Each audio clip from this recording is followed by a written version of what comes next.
할렐루야. 우리 인사 나누도록 하겠습니다. 옆에 분과 또 앞에 분과 인사합시다. 만나서 반갑습니다. 아멘. 또 인사할까요? 참 잘 오셨습니다.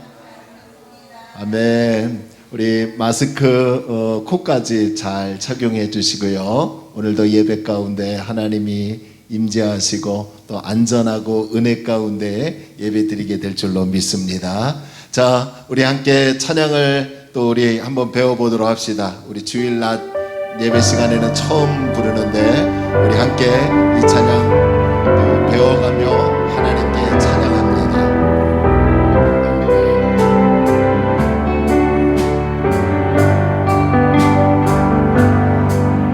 내가 주인 삼은 모든 것 내려놓고 내 주 대신 주 앞에 나가 내가 사랑했던 모든 것 내려놓고 주님만 사랑해. 내가 주인 삼은 내가 주인 삼은 모든 것 내려놓고 내 주 대신 주 앞에 나가 내가 사랑했던 모든 것 내려놓고 주님만 사랑해. 주 사랑 거친 풍랑에도 깊은 바다처럼 나를 잠잠케 해. 주 사랑 내 영혼의 반석 그 사랑 위에 서리.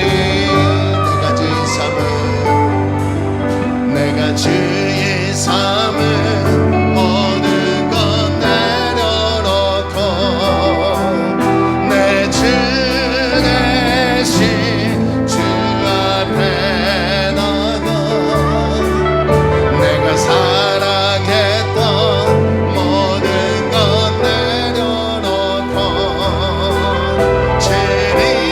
주님만 사랑해. 내가 주의 삼은 내가 주의 삼은 모든 것 내려놓고 내 주 대신 주 앞에 나가 내가 사랑했던 모든 것 내려놓고 주님만 사랑해. 우리 고백합시다. 주 사랑 주 사랑 거친 풍랑에도 깊은 바다처럼 나를 잠잠케 해. 주 사랑 내 영혼의 반석 그 사랑 위에 주 사랑. 할렐루야. 아멘. 주 사랑 거친 풍랑에도 깊은 바다처럼 나를 잠잠케 해. 주 사랑 내 영혼의 반석 그 사랑 위에서 사랑합니다. 나의 예수님 사랑합니다. 나의 예수님 사랑합니다. 아주 많이요 사랑합니다. 사랑합니다. 나의 예수님 사랑합니다. 사랑합니다. 그가 뿐이요 사랑한다.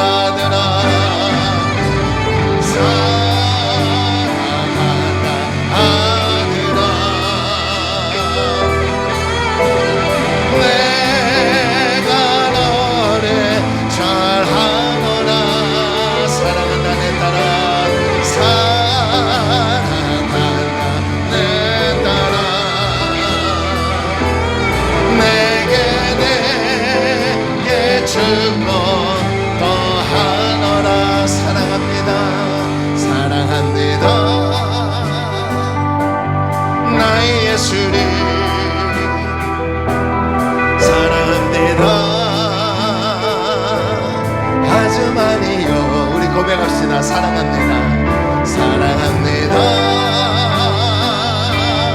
나의 예수님 사랑합니다. 그가뿐해요. 사랑한다 아들아.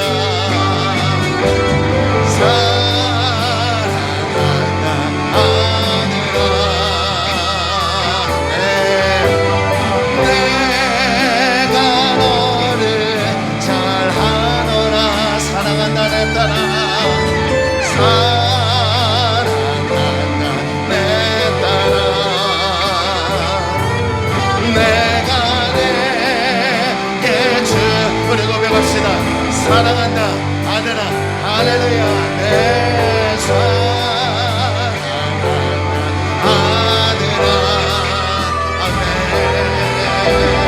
내가 너를 잘하노라.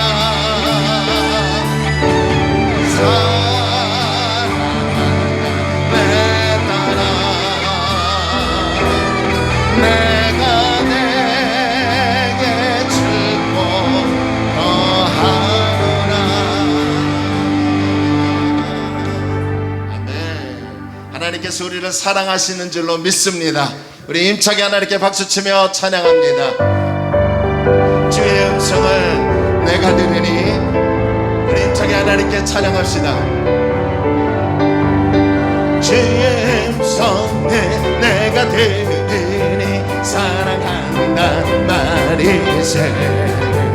믿는 마음으로 주께 가오니 나를 지우하소서. 내가 매일 십자가 앞에 더 가까이 가오니 그새 죄의 흘린 몸에 비로소 나를 정케 하시오. 넓으신 주의 넓으신 은혜 베푸사 나를 받아 주소서. 나의 푸른 뜻 주의 뜻같이 되게 하여 주소서. 우리 고백합시다.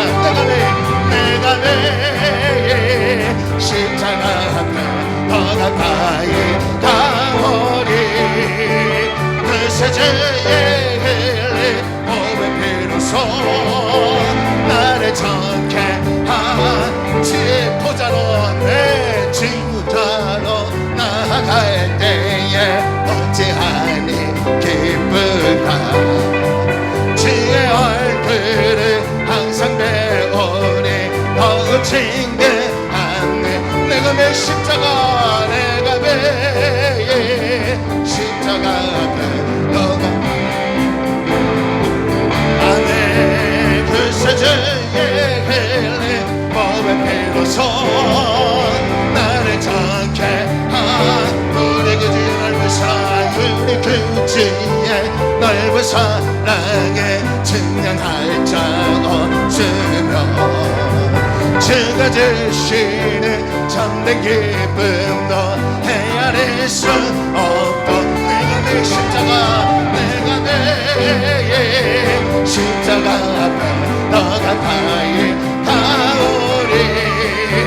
그새 죄의 흘린 몸의 피로소 나를 오늘 다시 한번 내가 매 십자가 앞에 내가 매 십자가 앞에 더 가까이 가오. 할렐루야. 매 그새 죄의 흘린 몸의 피로소 나를 정케 하. 우리 다 함께 일어나셔서 영광의 찬송을 드립니다. 당신은 영광의 왕, 당신은 평강의 왕, 당신은 하늘과 땅의 주, 당신은 정의의 하늘. 천사가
오산나 오산나 다윗의 자손 오산나 오산나 불러와 주의 왕 높은 하늘에 영광 우리 날 선물 하나님 앞에 우리 선포하며 찬양합니다. 오산나 다윗의 자손이요 오산나 다윗의 자손께 오산나 불러와 주의 왕 높은 하늘에 영광이 예수 주 되시냐네. 할렐루야. 영광스러운 복된 주일입니다. 하나님은 영이시니 예배하는 저와 여러분이 영과 진리로 하나님을 예배해야 될 줄로 믿습니다. 우리 다 함께 사도신경으로 신앙을 고백함으로 5월 2일 첫 주 주일 예배를 하나님께 드립니다. 우리 다 함께 신앙을 고백합니다. 전능하사 천지를 만드신 하나님 아버지를 내가 믿사오며 그 외아들 우리 주 예수 그리스도를 믿사오니 이는 성령으로 잉태하사 동정녀 마리아에게 나시고 본디오 빌라도에게 고난을 받으사 십자가에 못 박혀 죽으시고 장사한 지 사흘 만에 죽은 자 가운데서 다시 살아나시며 하늘에 오르사 전능하신 하나님 편에 앉아 계시다가 저리로서 산자와 죽은 자를 심판하러 오시리라. 성령을 믿사오며 거룩한 공회와 성도가 서로 교통하는 것과 죄를 사하여 주시는 것과 몸이 다시 사는 것과 영원히 사는 것을 믿사옵나이다. 아멘. 우리 다 함께 자리에 앉으시면서 찬송가 400장 하나님께 찬양합니다.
우리 3절 한 번만 더 할까요? 죄악길에 빠진 이몸, 죄악길에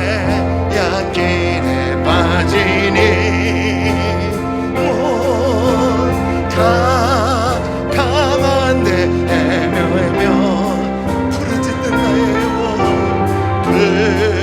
부르짖는 나의 들으소서 내 주여, 대소서 내 주여, 주여 나를 돌보시사, 주여 나를 돌보시사, 고이 품어주시고 험한 품 바지라고 나를 숨겨 주소서. 우리 한 가지만 놓고 기도합시다. 다른 거 다 기도하지 않고요, 주님 오늘 이 시간 은혜를 주옵소서. 오늘 이 시간 내 마음을 어루만져 주옵소서. 하나님 만나고 감격하는 예배가 되게 하여 주옵소서. 은혜를 달라고요. 우리 조용히 하나님 앞에 기도하며 나아갑니다. 할렐루야. 좋으신 아버지 하나님, 은혜와 사랑을 감사합니다. 하나님께서 오늘도 이렇게 모여서 예배하며 영광 돌리게 하심을 감사합니다. 주여 은혜를 주옵소서. 주여 우리를 용서하여 주시고 은혜를 주옵소서. 하나님의 자비하심, 하나님의 긍휼하심, 그 은혜가 충만하게 하여 주옵소서. 환경과 사람 바라보지 아니하고 하나님만 바라보러 나왔습니다. 오늘 우리 각 사람 머리 위에 하나님의 말할 수 없는 은혜의 충만함을 허락하여 주옵소서. 하나님께서 오늘도 이 자리에 함께 하여 주시고 하늘 문을 열어 주옵시고 하나님 만나는 예배가 되게 하시고 우리에게 말할 수 없는 놀라운 은혜로 채워 주옵소서. 주님 은혜를 주옵소서. 우리 모든 공동체에 은혜가 임하게 하시고 하나님의 말할 수 없는 은혜의 감격에 아버지여 들어가게 하여 주옵소서. 오직 예수만 바라보고 오직 예수님만 의지하고 오직 예수님만 따라가는 우리 모든 성도들 될 수 있도록 하나님 인도하여 주옵소서. 오 주님 감사합니다. 예수님의 이름으로 기도하옵나이다. 아멘. 오늘 예배를 위해서 김구영한 수의사님 대표로 기도해 주시겠습니다. 영광을 받으시기에 합당하신 하나님 아버지, 생동감 넘치는 가정의 달 5월과 함께 주님의 자녀된 저희들 주님처럼 불러주시고 예배를 드리게 하심에 감사를 드립니다. 저희가 살아오면서 세상의 방법을 앞세워 주님을 믿는 자로서 믿음 속에 살지 못하고 세상의 헛된 것들만 추구하며 자신의 가치 기준으로 살아왔던 지난 한 주간의 모든 제약을 회개하오니 주님 이 시간 감사와 찬양으로 주께 영광 돌리는 예배의 시간이 되게 하여 주시옵소서. 우리의 구원자 되시는 하나님 아버지, 코로나 바이러스로 인하여 우리의 일상을 바꿔버렸지만 우리의 굳건한 반석이신 주님께서 온 인류가 고통 겪는 재난으로부터 주님의 백성을 지켜주시리라 믿습니다. 그동안 우리의 일상이 제한된 가운데 생활해왔지만 이제 방역당국의 계획대로 백신이 순조롭게 보급되어 전 국민이 안전하게 접종할 수 있게 하시어 다시 예전에 자유롭고 질병이 없는 나라가 되게 하여 주시옵소서. 그리하여 그동안 교회가 준비한 여러 행사가 취소되거나 연기되었던 것들을 새롭게 준비하여 계획대로 진행되게 하여 주시옵소서. 사랑의 주님, 가정의 달을 맞아 예년 같으면 어린이 주일을 비롯하여 어버이 주일 각종 행사가 준비되고 있겠지만 올해는 정부의 방침이 사회적 거리 두기로 인해 각종 모임이 진행할 수 없는 형편이오니 우리를 낳으시고 기르주신 부모님의 은혜를 우리가 그냥 소홀히 하며 잊고 지내오지는 않았는지 되돌아보는 시간이 되게 하여 주시옵소서. 가정의 달 가정이 건강하고 믿음으로 성령 충만한 가정들 되게 도와주시옵소서. 언제나 우리와 함께 하시는 주님, 이 땅의 어린이들에게 은혜를 베풀어 주시옵소서. 하나님의 선하신 인도하심 속에 주의 말씀으로 양육되게 하시고 공의와 진리를 배우며 정의와 정직을 행하며 믿음으로 살아가는 어린이들이 되게 하소서. 다음 세대들을 위해 기도합니다. 저출산과 시대의 변화로 인해 주일학교가 점점 축소되고 코로나로 인해 교회학교의 학생 수가 급격히 줄고 있습니다. 주님, 교회학교가 다시 부흥케 하여 주시옵소서. 어린 시절부터 주의 말씀으로 양육되어 시간이 지날수록 주님의 일들을 감당하는 주의 일꾼들로 자라게 하옵소서. 이번 달은 주님과 매일 동행하기를 기대합니다. 코로나가 다시 재확산되면서 여러 문제로 봉착돼 있지만 우리의 삶은 여전히 하나님의 선하신 인도하심 가운데 있는 줄 믿습니다. 주의 선하심을 믿고 하루하루 나아가는 삶이 되게 하소서. 오늘도 은혜를 받고자 하나님께 나온 주의 백성들에게 은혜를 내려 주옵소서. 하나님의 은혜를 갈망하는 심령 속에 주의 크신 은혜를 부어주시고 하나님을 더욱 찾고 구할 때 하나님의 응답하심을 체험하게 하옵소서. 코로나로 인해 교회에 나오지 못한 일이 많습니다. 사랑의 주님, 코로나가 속히 종식되기를 원합니다. 하나님 언제나 살아계시고 함께하심을 믿습니다. 비록 코로나의 어려움이 있다 할지라도 하나님의 계획 속에 있음을 아오니 어떤 상황 속에서도 예배하기를 그치지 않게 하소서. 각자의 처소에서 하나님을 만나게 하시고 예배하는 주의 백성들이 되기를 원합니다. 주님만을 의지하고 폭풍 속에서도 하나님을 찬양하는 저희 삶이 되기를 원합니다. 예배를 돕는 주의 백성들에게 함께 하시고 말씀을 전하신 목사님께 함께 하시고 하나님을 높이며 찬양하는 삶이 되기를 원합니다. 모든 말씀 예수님의 이름으로 기도드립니다. 아멘.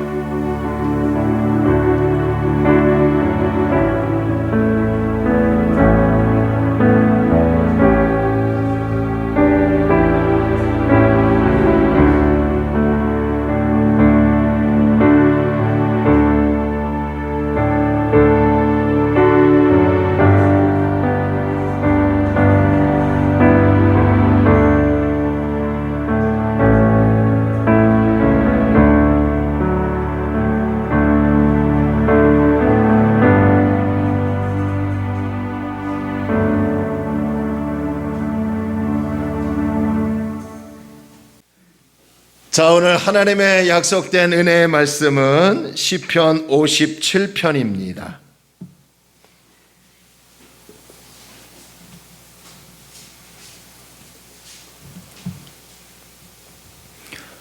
시편 57편 1절로 11절까지 우리 한 절 한 절 서로 교독합니다.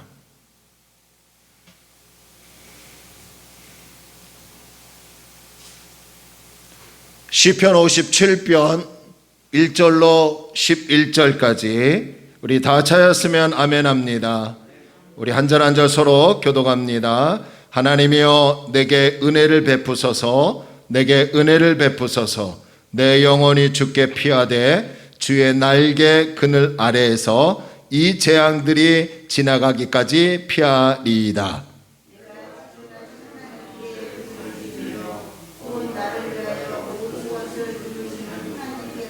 그가 하늘에서 보내사 나를 삼키려는 자의 비방에서 나를 구원하실지라. 셀라.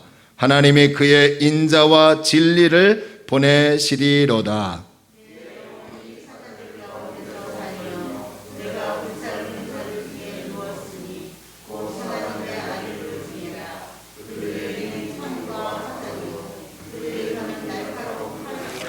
하나님이여 주는 하늘 위에 높이 들리시며 주의 영광이 온 세계 위에 높아지기를 원하나이다.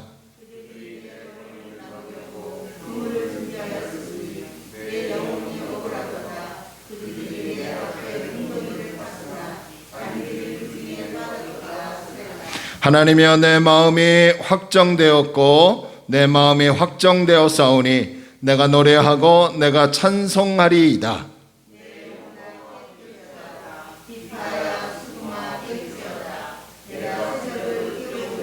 주여, 내가 만민 중에서 주께 감사하오며 문나라 중에서 주를 찬송하리이다.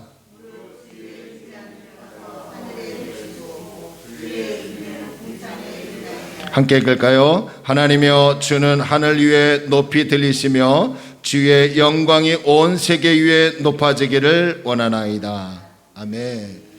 하나님의 은혜와 축복이 저와 여러분에게 있기를 주의 이름으로 축원합니다. 5월 한 달도 하나님의 은혜로 승리할 줄로 믿습니다. 5월 한 달도 하나님이 우리와 함께 하셔서 우리의 갈 길을 지도하실 줄로 믿습니다. 4월 달의 삶보다 5월 달의 삶이 더 나아질 줄로 믿습니다. 동굴에 갇혀 있을 때라는 말씀의 제목을 가지고 함께 은혜를 나누고자 원합니다.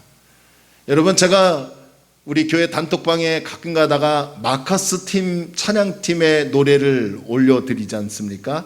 이 마커스 찬양팀의 지도 목사이신 김남근 목사님이 쓰신 이 책을 보면 이러한 질문을 하는 것을 볼 수 있습니다. 신앙이 무엇이라고 생각하는가? 라는 질문을 합니다. 그러면서 그분의 대답은 신앙은 중심이 가장 중요하다고 말합니다. 이게 무슨 말이냐면요, 하나님을 믿는 백성들에게 가장 중요한 것은 그 중심에 하나님이 계시다는 거예요. 사람은 자기 중심에 따라 마인드가 바뀌는데 사람의 중심이 틀어지면 인생 전체가 다 틀어진다는 것입니다. 그러면서 그분이 섬기는 교회는 젊은 분들이 많으시다고 합니다. 그런데 이분들이 교회 주변에 사는 것이 아니라 사는 곳도 여기저기 흩어져 있대요. 교인들 한 80%가 교회까지 오는 시간이요, 1시간에서 1시간 반 정도 된다고 합니다. 그런데 그런 젊은 성도들이 교회가 멀어서 신앙생활하기가 참 힘들어요 라는 말을 하지 않는다는 거예요. 이 목사님이 왜 그럴까 하고 곰곰이 생각해 봤더니 집과 교회 중 어디에 중심을 잡고 있는가 하는 문제라는 거예요. 집이 우선이고 집이 먼저이면 교회가 먼 것이고요, 교회가 우선이고 교회가 중심이면 집이 멀어도 거리와 상관이 없다는 말입니다. 이해가 되시면 아멘. 교회가 멀어서 시간이 없다는 그 사람의 상황은 사실이래요. 그러나 문제는 그것이 그 사람의 중심에 인본주의가 자리 잡고 있기 때문이라고 합니다. 내 중심에 하나님이 자리 잡고 계시지 않는다면 아무리 가까워도 교회가 멀다고 느껴질 것이고, 반대로 내 중심에 하나님이 자리 잡고 계시다면 나의 여건과 상황이 중요하지 않다고 그 목사님이 말씀하시더라는 거예요. 저는 이분의 글을 보면서 한 가지 깨달은 점이 있는데, 지금 우리는 1년 이상 코로나로 인해서 상당히 어려움을 겪고 있죠. 교회적으로도 많은 어려움을 겪고 있습니다. 주어진 상황과 여건이 힘든 건 분명한 사실입니다. 그러나 그런 상황 속에서도 우리 마음 중심에 하나님이 계시다면, 우리 마음 중심에 하나님이 자리 잡고 계시다면 이 힘들고 어려운 상황에서도 하나님을 찬양할 수 있고 하나님을 감사할 수 있다고 생각이 되어집니다. 하지만 내가 중심이 되어 상황과 역경을 바라보게 되면 우리는 감사할 수 없고 하나님을 찬양할 수 없습니다. 그러므로 우리 마음의 중심이 인본주의냐 아니면 하나님이냐에 따라서 우리의 삶의 방향이 달라진다는 것을 기억하시고, 주님을 믿는 저와 여러분들의 마음 중심에는 인본주의가 아니라 하나님이 자리 잡고 하나님이 중심이 되고 하나님의 관점으로 나의 상황과 환경을 바라보며 비전을 가지고 사는 우리 다리놓는 교회 성도들이 되길 주의 이름으로 축원합니다.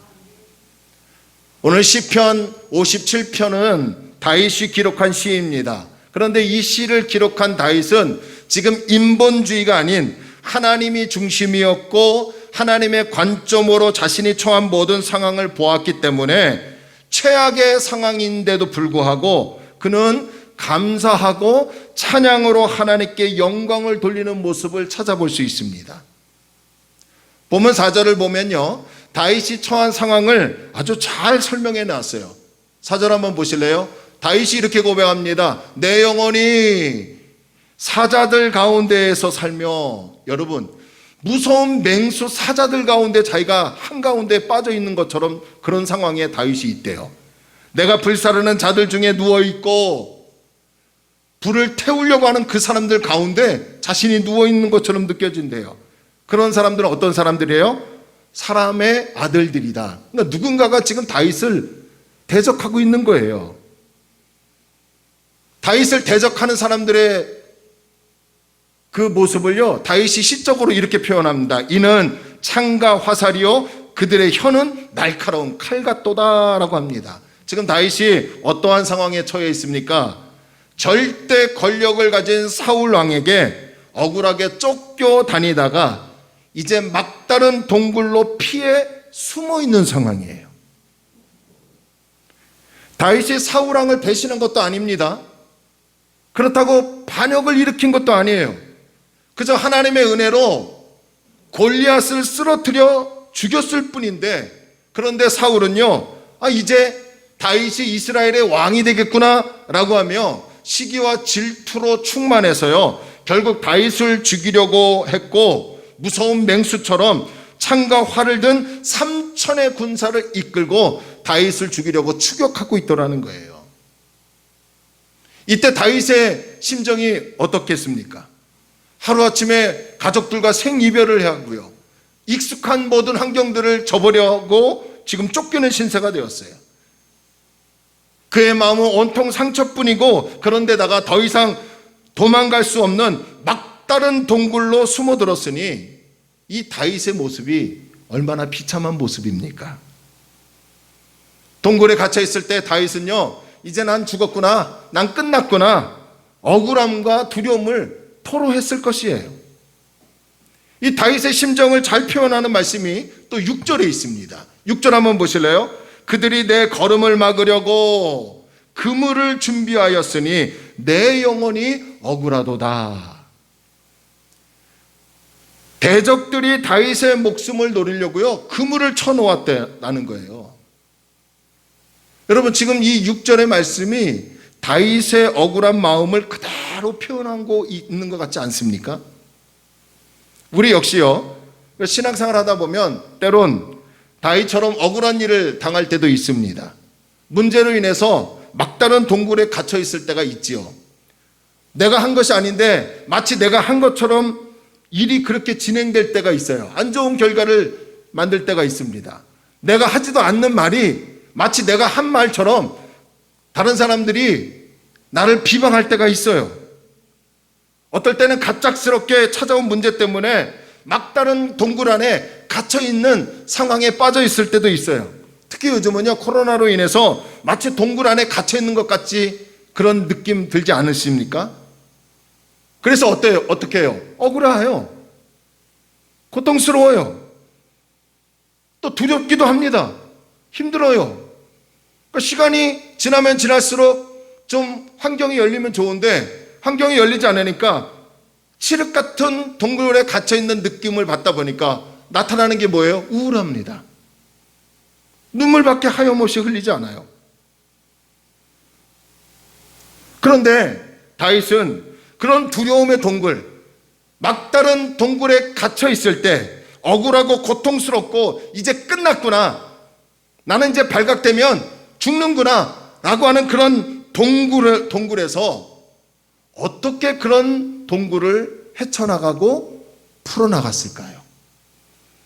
저는 오늘 다윗을 통해서 신앙을 배우기를 소원합니다. 이 다윗의 신앙을 통해서 우리도 동굴 안에 갇혀 있다면 다윗처럼 그 동굴에서 나올 수 있는 하나님의 은혜가 5월 한 달에 저와 여러분에게 있기를 주의 이름으로 축원합니다. 첫 번째, 다윗은요 자신이 처한 동굴을 하나님 앞으로 나아가게 하는 계기로 만들었다는 거예요. 다윗이 더 이상 도망갈 곳이 없는 막다른 동굴로 피해 있을 때 뒤쫓아오는 사울 왕의 군사들을 보고 이제 끝났구나 체념하며 아유 살아서 뭐 할까 라고 하며 모든 것을 포기하지 않았다는 거예요. 오히려 그런 상황을 하나님께 가지고 나아가는 계기로 만들었어요. 1절을 보면 알 수 있어요. 1절 봅시다. 하나님이여 내게 은혜를 베푸소서, 내게 은혜를 베푸소서. 내 영혼이 주께로 피하되 주의 날개 그늘 아래에서 이 재앙들이 지나가기까지 피하리이다. 다윗은 동굴에 갇혀 있을 때요 하나님 왜 저를 이렇게 만들었습니까? 내가 골리앗을 쓰러뜨려 죽인 것이 내 힘으로 가능했습니까? 그런데 왜 사울왕이 나를 죽이려고 합니까? 골리앗을 쓰러뜨리고 나라를 구원하지 않았습니까? 이거 하나님의 은혜로 된 거 아닙니까? 근데 왜 내가 쫓겨다녀야 합니까? 내가 왜 이렇게 살아야 합니까? 라고 하지 않았어요. 오히려 마지막 그 동굴 안에 갇혀 있을 때 칠흑 같은 어둠 습기 많은 그 동굴에서 다윗이 뭐라고 합니까? 하나님이여 나를 불쌍히 여겨 주옵소서, 나를 불쌍히 여겨 주옵소서라고 기도하며 하나님의 은혜와 긍휼을 기대하더라는 거예요. 그러고 보면요 우리의 신앙은요 문제를 만났을 때 원망하고 불평하느냐 아니면 그 문제를 가지고 하나님께 나아가느냐로 나뉘어질 수 있더라는 거죠. 문제로 인해서 하나님을 불신하고 원망하고 두려움에 갇혀있는 사람에게는 하나님의 은혜와 감동이 없을 것이지만 반대로 문제를 가지고요 하나님 저를 불쌍히 여겨주옵소서, 내게 은혜를 베풀어 주옵소서 라고 하며 하나님께 그 문제를 가지고 나아간다면 주님은 반드시 우리가 생각할 수 없는 놀라운 은혜의 일들을 열어주실 줄로 믿습니다. 설교를 준비하다가 문득 하나님의 측은지심이라는 이 단어가 떠오르게 됐어요. 이 누가복음 15장에 보면요 어느 부자 아버지에게 두 아들이 있었는데 이 둘째 아들이요 아버지가 살아계시는데도 불구하고 아버지께 찾아가 아버지가 돌아가시면 저에게 유산을 주기로 하지 않았습니까? 돌아가시기 전에 저에게 유산을 좀 주옵소서. 여러분 이거 있을 수 있는 거예요? 부모가 살아있는데 유산을 달라는 게. 그 아버지가 하는 수 없이 이 둘째 아들에게 유산을 떼어줍니다. 그리고 이 둘째 아들이요 이 유산을 가지고요 먼 타국 땅으로 여행을 떠납니다. 거기서 흥청망청 먹고 마시고 타락합니다. 방탕합니다. 그런데요 참 여러분 그 세상 이치가 그런 것 같아요. 돈이 많이 있을 때는 사람들이 친구가 되어 함께 해주는 것 같은데요 돈이 다 떨어지니까요 이 아들에게요 그 함께 놀고 먹었던 친구들이요 다 떠나가더라는 거예요. 탕진하니까요 이 아들 혼자만 남았어요. 급기야는요 먹을 것이 없어서 어떻게 한 줄 압니까? 성경에 보니까요 돼지 우리에 들어가서 돼지밥을 먹었다는 거예요. 얼마나 비참합니까? 돈 있을 때는 사람들이 다 친구 같고 나를 도와줄 것 같고 나와 영원히 함께 해줄 것 같은데 돈이 다 떨어지니까 다 떠나가더라는 거예요. 가장 비참하고 힘들 때요 모든 것을 다 잃어버렸을 때 이 둘째 아들이 누가 생각났겠어요? 아버지가 생각났어요. 아버지의 품이 그리웠어요. 그래서 이 둘째 아들은 결단합니다. 내가 아버지의 종으로 살아도 여한이 없다는 마음을 가지고요 다시 아버지께로 돌아갑니다. 그런데 이 아들은요 걱정이 많아요. 아버지께로 돌아가면 문전박대 받지 않을까, 아버지께 돌아가면 재산을 탕진했다고 혼나진 않을까, 이런 걱정으로 아버지께 찾아갑니다. 그런데 놀랍게도요 아버지가 자신을 태하는 이 둘째 아들을 대하는 태도가 어땠다고 성경은 얘기합니까? 아버지가 이 아들을 어떻게 맞이했어요? 누가복음 15장 20절 보실래요? 여러분 앞에 스크린 볼까요? 우리 함께 읽을까요? 시작. 이에 일어나서 아버지께로 돌아가니라. 아직도 거리가 먼데. 할렐루야. 아까 우리 예배 전에 서성원 장로님하고 그런 말씀을 나눴어요. 부모는 자식들에게 한없이 베풀지만 자식은 부모를 향해서 계산적이다고. 맞는 것 같아요. 아니 저도요 조금만 힘들면 손 내밀었거든요. 아버지 교회가 좀 그런데, 교회 핑계 대고 교회가 이런데 조금만 빌려주세요. 여지껏 목회하면서 갚아본 적 없어요. 그게요. 근데 제가 또 여유가 생기면 우리 부모님께 잘하느냐? 그렇지 않아요. 그런데요 이 아버지는요 저 멀리서 누군가가 오는데 그게 누구예요? 딱 보니까 자신의 둘째 아들이에요. 어떻게 했다고요? 아버지가요? 아버지가 그를 보고 멀리서도 부모는 자식을 보더라는 거예요. 자식은 저 멀리 오는 분이 우리 부모인지는 몰라도 부모는 죄송합니다 이런 말에서 자기 새끼 알아보더라는 거예요. 그러면서 그를 보고 측은히 여겨 달려가 목을 안고 입을 맞추니 할렐루야. 이 아버지는요 문 밖에서 매일 둘째 아들이 돌아오기를 기다렸어요. 그런데 어느 날 저 멀리서 아들이 돌아오는 것 같아요. 그래서 달려갑니다. 그리고 그 아들을 향해서 너 왜 재산 탕진했니? 너 왜 방탕하게 살았니? 너 왜 내가 살아있을 때 재산 달라고 그랬니? 너 괘씸하도다 라고 하지 않았어요. 이 아버지는 혼을 내거나 문전박대하지 아니하고 그 아들을 측은히 여겨 달려가 목을 안고 유대인의 문화대로 입을 맞추더라는 거예요. 바로 이 아버지의 측은지심이 우리를 향한 주님의 마음이시라는 것을 믿으시기 바랍니다. 우리가 믿고 있는 예수님은 주님 품으로 돌아오는 사람에게는 측은히 여겨주시는, 불쌍히 여겨주시는 사랑이 많으신 분이심을 여러분 믿으시기를 주의 이름으로 축원합니다.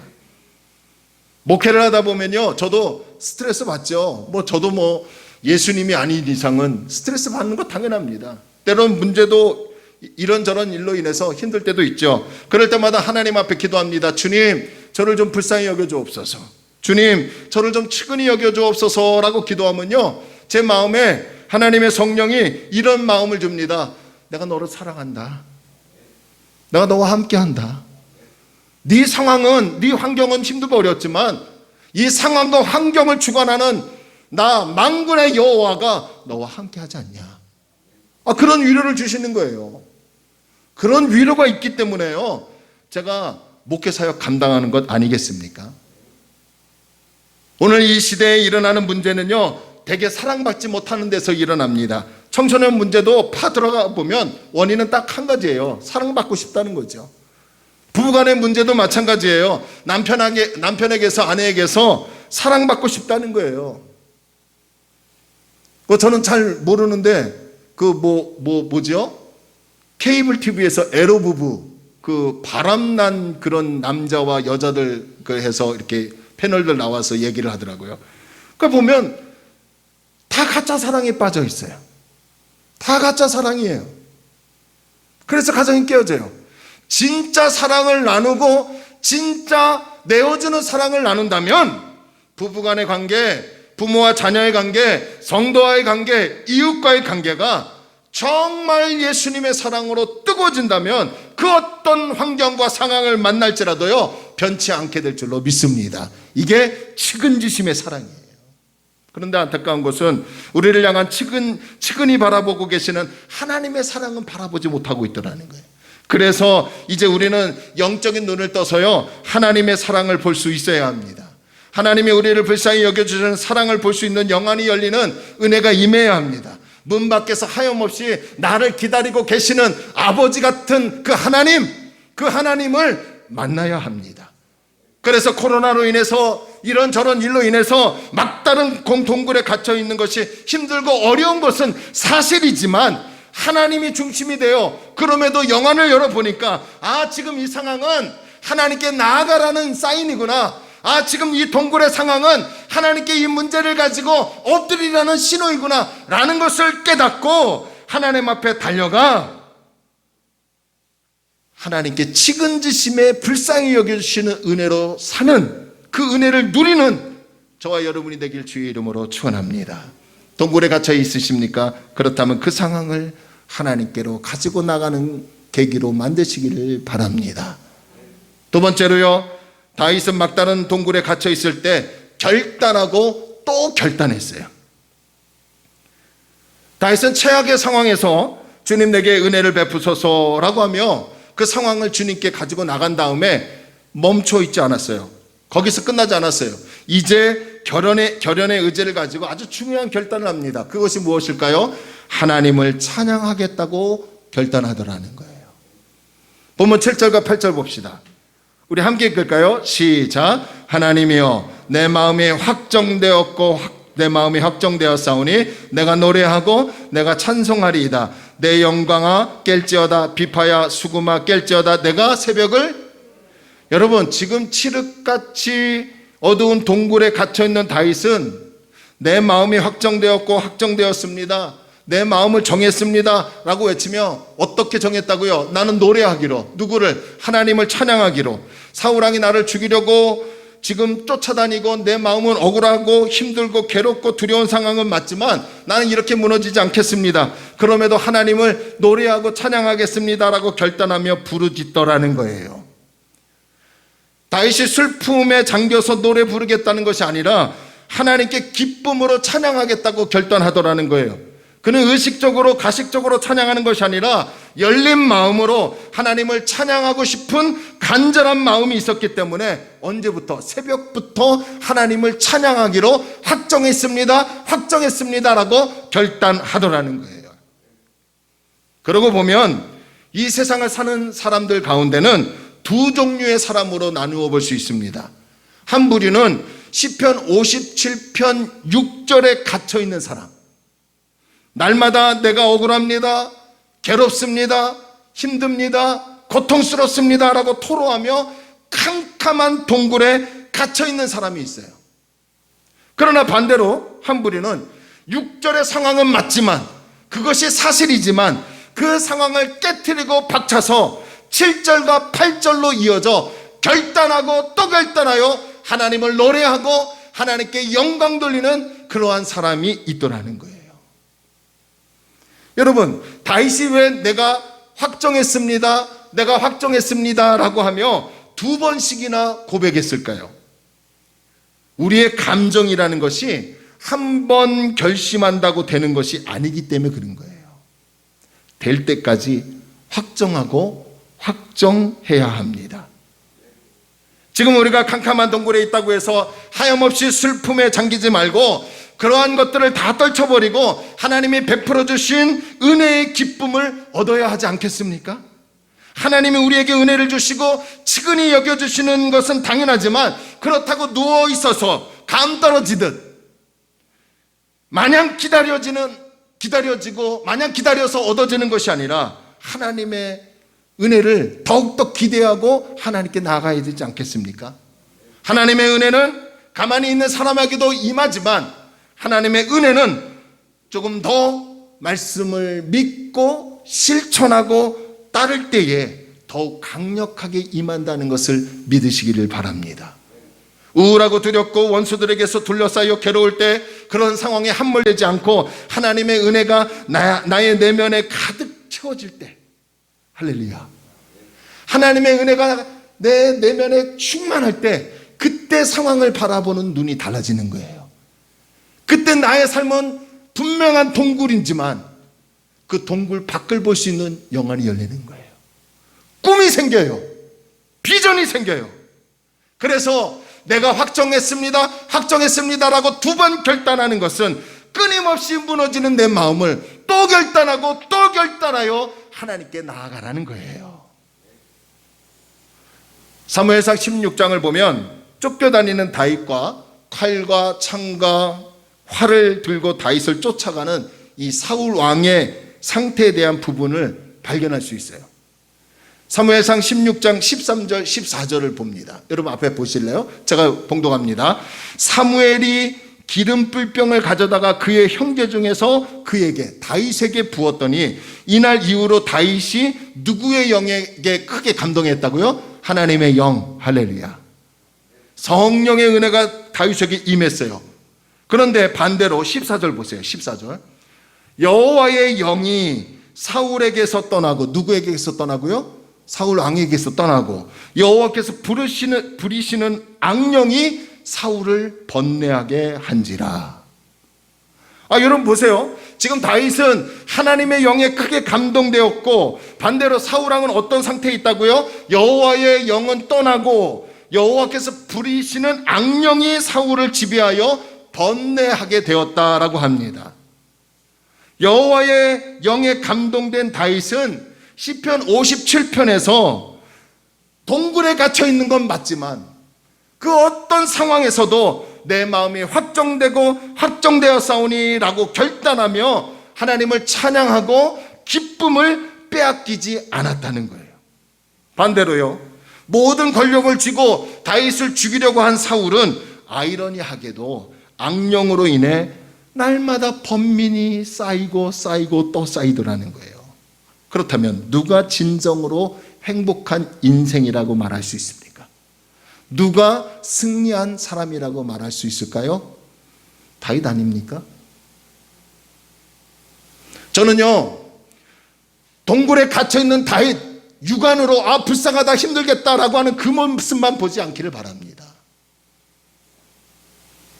모든 것을 다 갇혀있고 창과 활을 들고 군사를 이끌고 있는 사울왕의 그 멋진 모습 육안으로 보지 않기를 바랍니다. 하나님의 영에 가득 충만하여서 동굴에 갇혀있는 것은 비참하고 억울하고 힘들지만 그럼에도 하나님을 찬양하겠다고 확정하고 결단하는 이 다윗의 인생이 누가 실패한 인생이고 누가 패배한 인생이고 누가 불쌍한 인생이라고 말할 수 있겠습니까?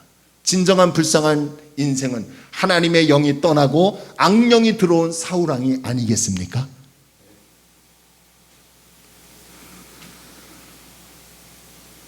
이제 우리는 막다른 동굴에 갇혀 있더라도 그럼에도 나는 마음을 정했습니다. 내 마음을 확실히 정했습니다. 결단하며 주님을 기쁨으로 찬양할 수 있는 이 믿음의 성도, 믿음이 진전일보하는 저와 여러분이 되기를 소원합니다. 마지막으로요, 다윗은 동굴에 갇혀 있을 때 감사로 주님께 영광을 돌리는 것을 볼 수 있습니다. 자, 우리 9절 한번 보실래요?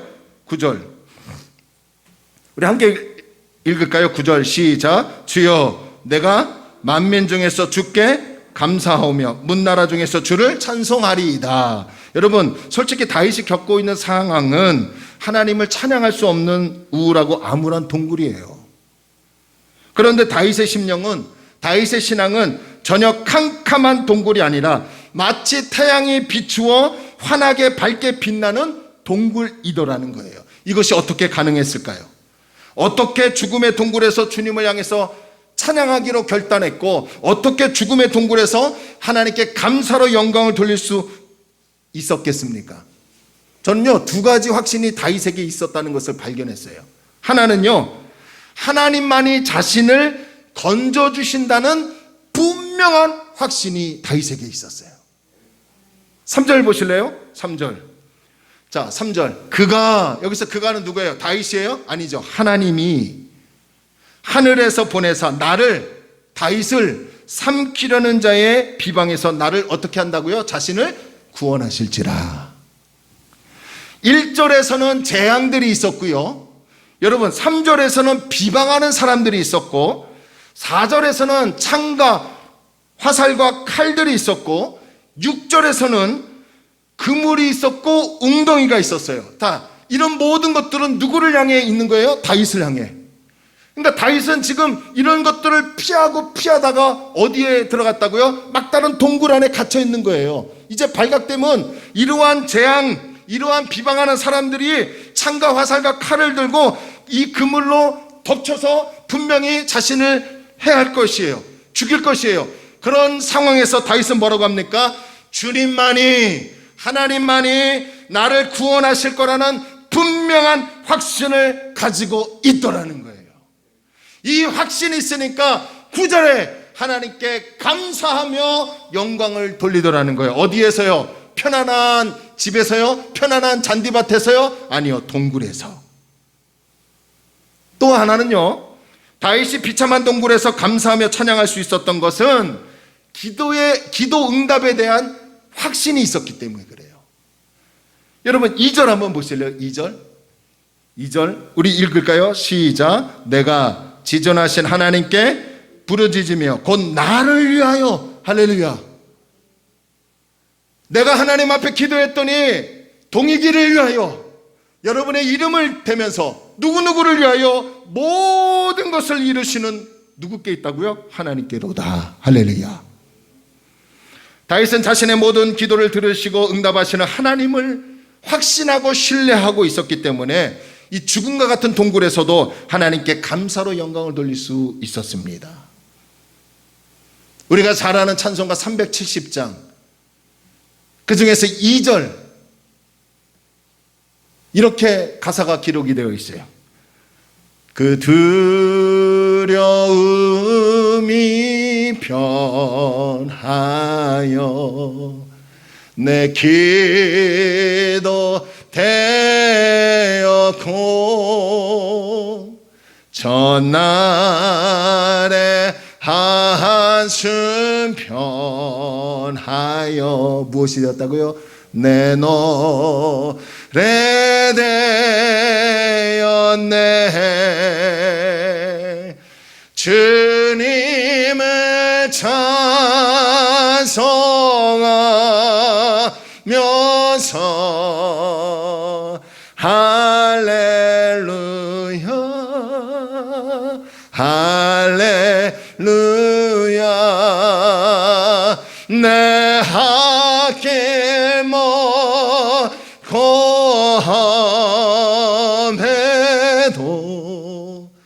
나 주님만 따라가리.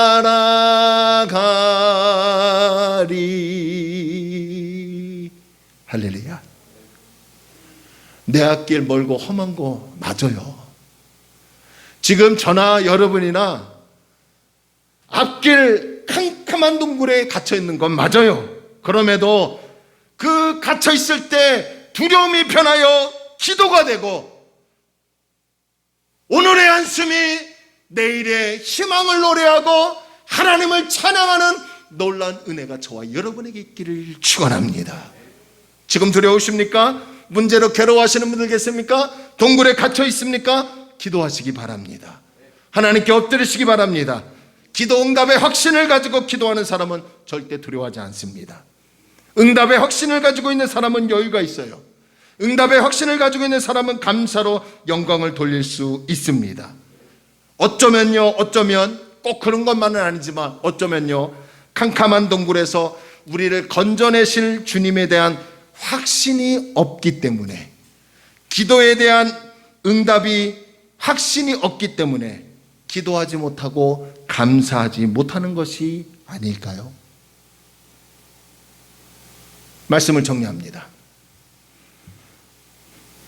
동굴에 갇혀있는 상황과 문제가 사실입니다. 이 사실을 그 누구도 인정 안 할 사람 없습니다.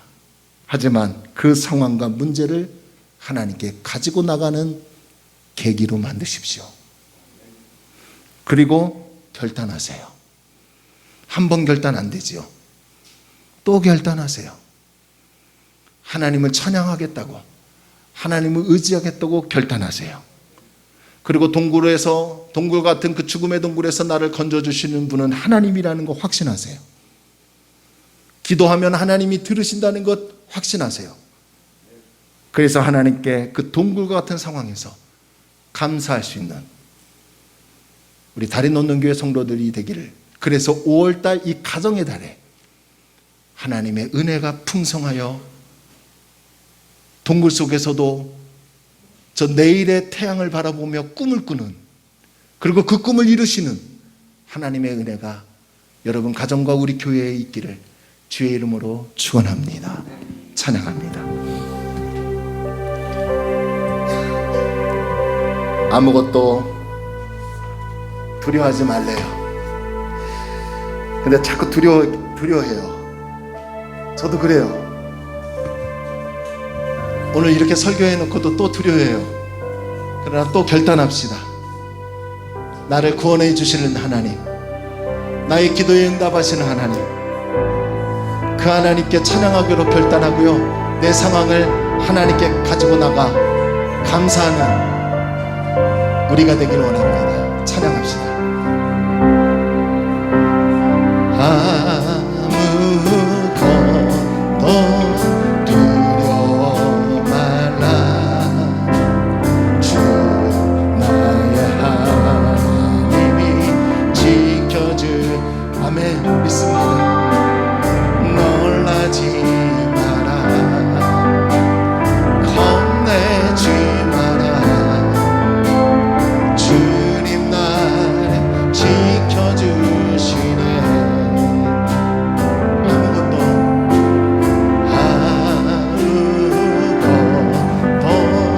두려워 말라.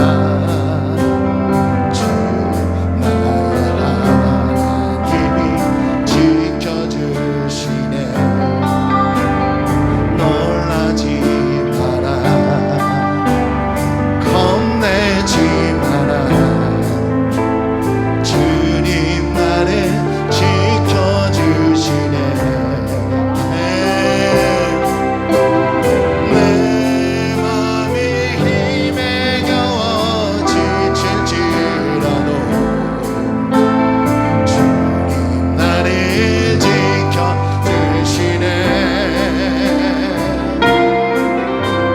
세상의 험한 풍파 몰아칠 때도 주님 나를 지켜주시네.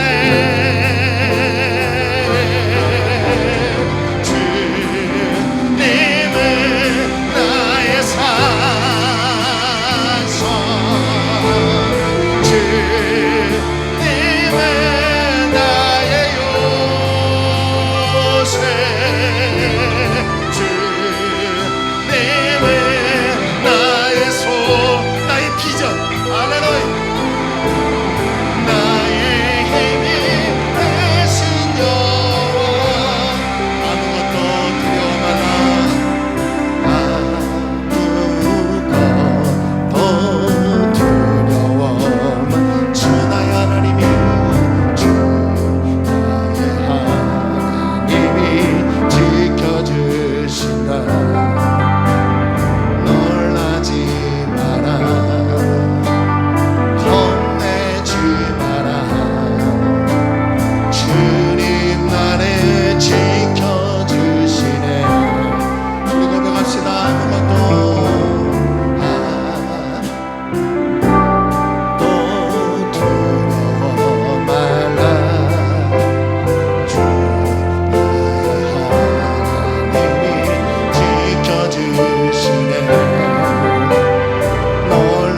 주시네.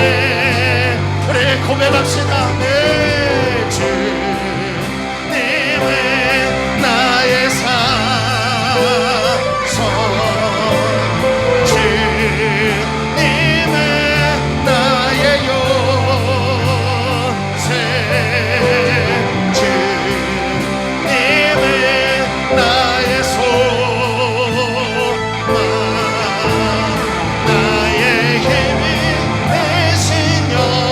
너무 견디기 힘든 지금 이 순간에도, 너무 견디기 힘든 지금 이 순간에도 주님이 일하고 계시잖아요. 남들은 지쳐 앉아 있을지라도 당신만은 일어서세. 힘을 내세요. 할렐루야. 힘을 내세요. 힘을 내세요. 주님의 손 잡고 계시잖아요. 주님이 나와 함께하면 믿는다면 어떤 역경도 이게. 우리 다시 한번 너무 견디기 힘든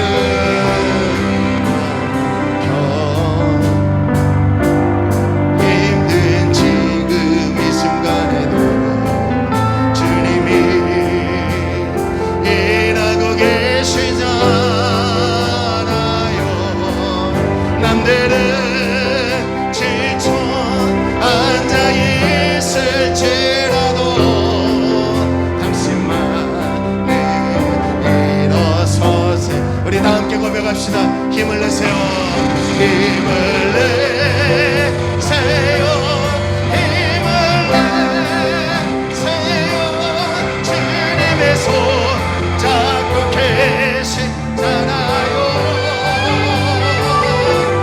주님이 나와 함께하면 믿는다면 어떤 역경도 이길 수 있잖아요. 잠깐 두 눈을 감아보실래요?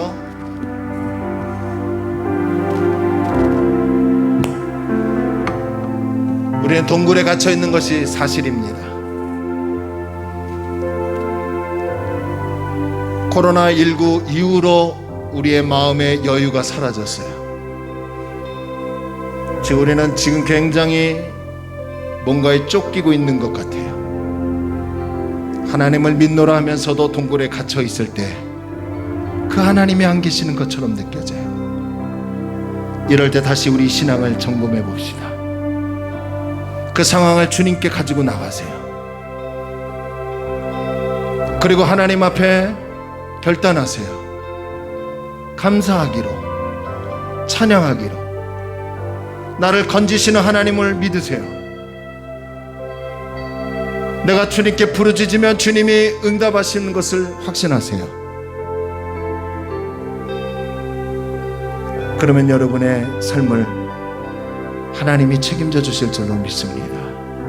우리 조용히 기도합시다. 주님, 이 동굴의 상황을 이겨나가길 원합니다. 주님이 나와 함께 하심을 믿고 헤쳐나가길 원합니다. 주님 도와달라고, 측은히 여겨달라고. 우리 잠시 말씀을 생각하며 이 찬양을 들으시면서 우리 조용히 기도하며 결단합시다. 기도합니다.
하나님 아버지, 내가 중심이고 인본주의가 중심이고 내 관점으로 모든 상황을 바라보면 이 동굴에 갇혀 있는 게 너무나 억울합니다.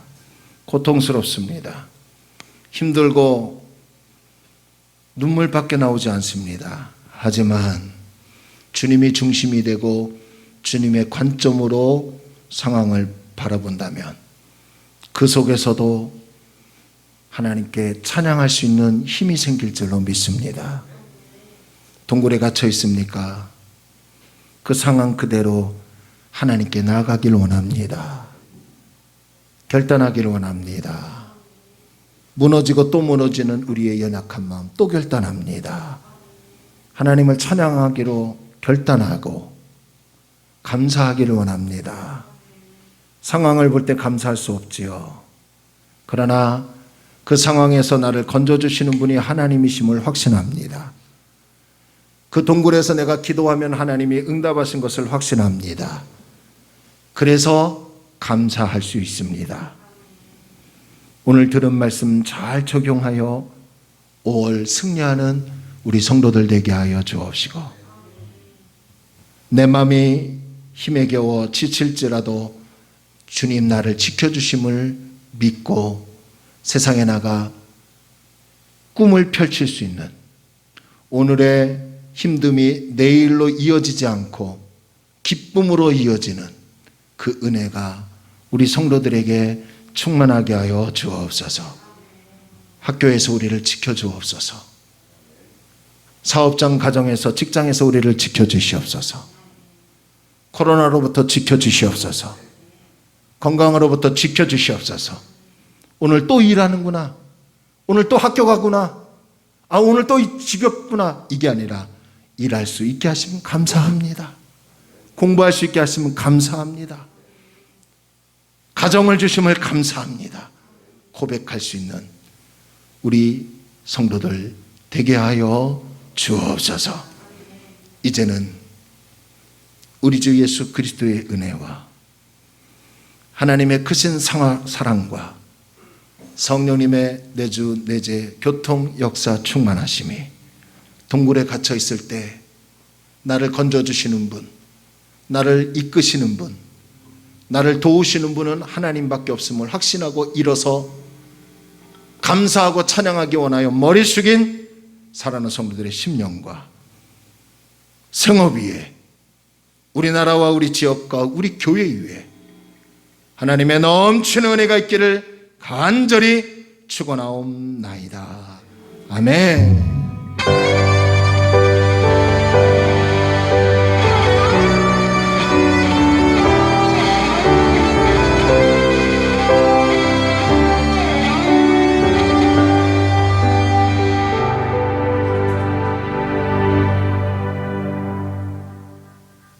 아멘. 할렐루야. 우리 하나님께 영광의 박수 올리겠습니다.